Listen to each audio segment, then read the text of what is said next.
What's up, everybody? Leonard Cello Webb back again for the first time. If you've seen my videos before, welcome back again for the first time.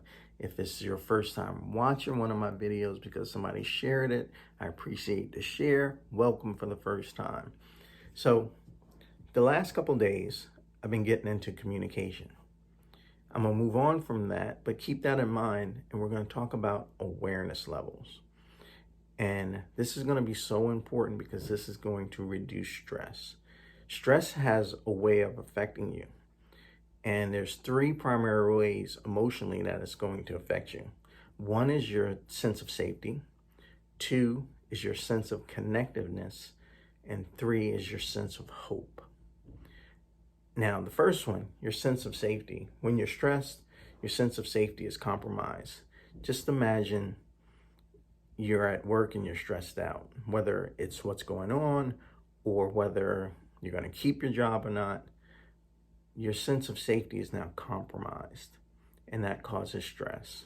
Number two, your sense of connectiveness.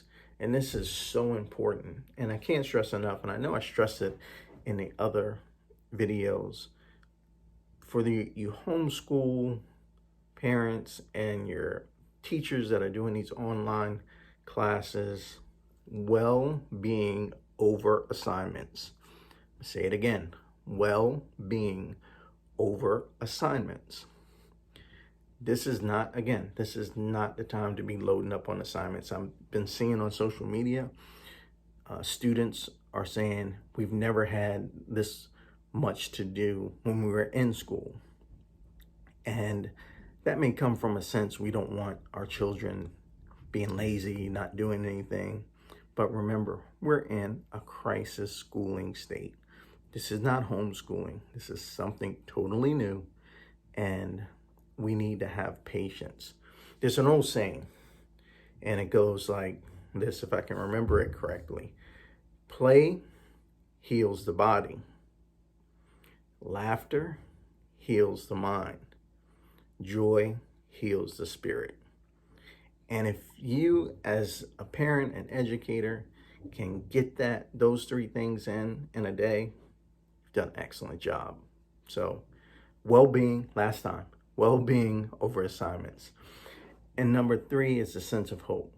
Now, the definition of hope is the feeling that something's going to be all right. In a stressful situation, the longer something goes on, the less hope. So we're in this for the long haul. So we have to adjust and make sure the level of hope, even though it's going to be the long haul, we still have to keep the positive attitude, the positive affirmations. And now's not the time to be discussing politics with kids or having your opinion about it. As we go along, we got to keep the hope up, because if we're not focused and intentional about keeping the hope up, the hope will naturally drop with time. Okay? So here are my 6 ways to buffer stress and buffer those 3 things from happening. Number 1, predictability. Have a predictable thing. The worst thing for me working with bosses was a boss that I never knew what his or her personality was going to be day to day. That was the most stressful time at work. I don't know if this dude's going to be happy today. I don't know if she's going to be in a bad mood. Is not knowing day to day what to expect.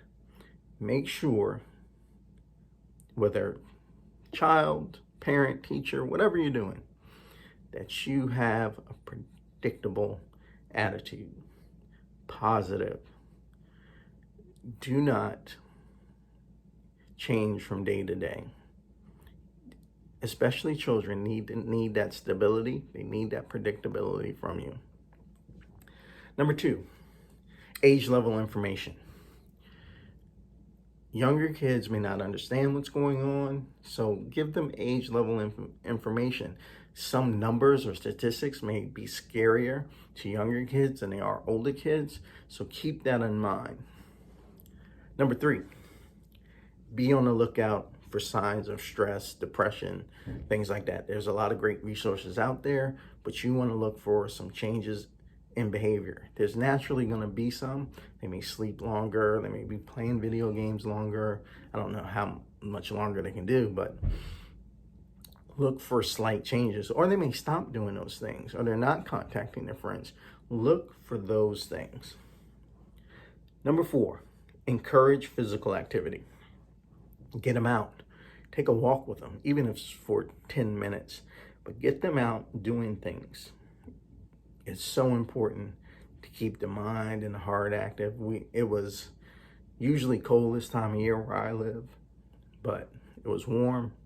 Went out for a little run. Gotta stay active. Number 5, model. You are a thermostat, not a thermometer. Take the temperature. See what's going on with your kids, your students. See how they're feeling. Take the temperature of the room and adjust accordingly. Don't be the thermometer where it's this many degrees. It's 100 degrees now, and it's going to be 100.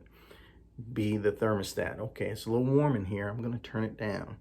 I'm going to take my tone down. I know I'm getting stressed.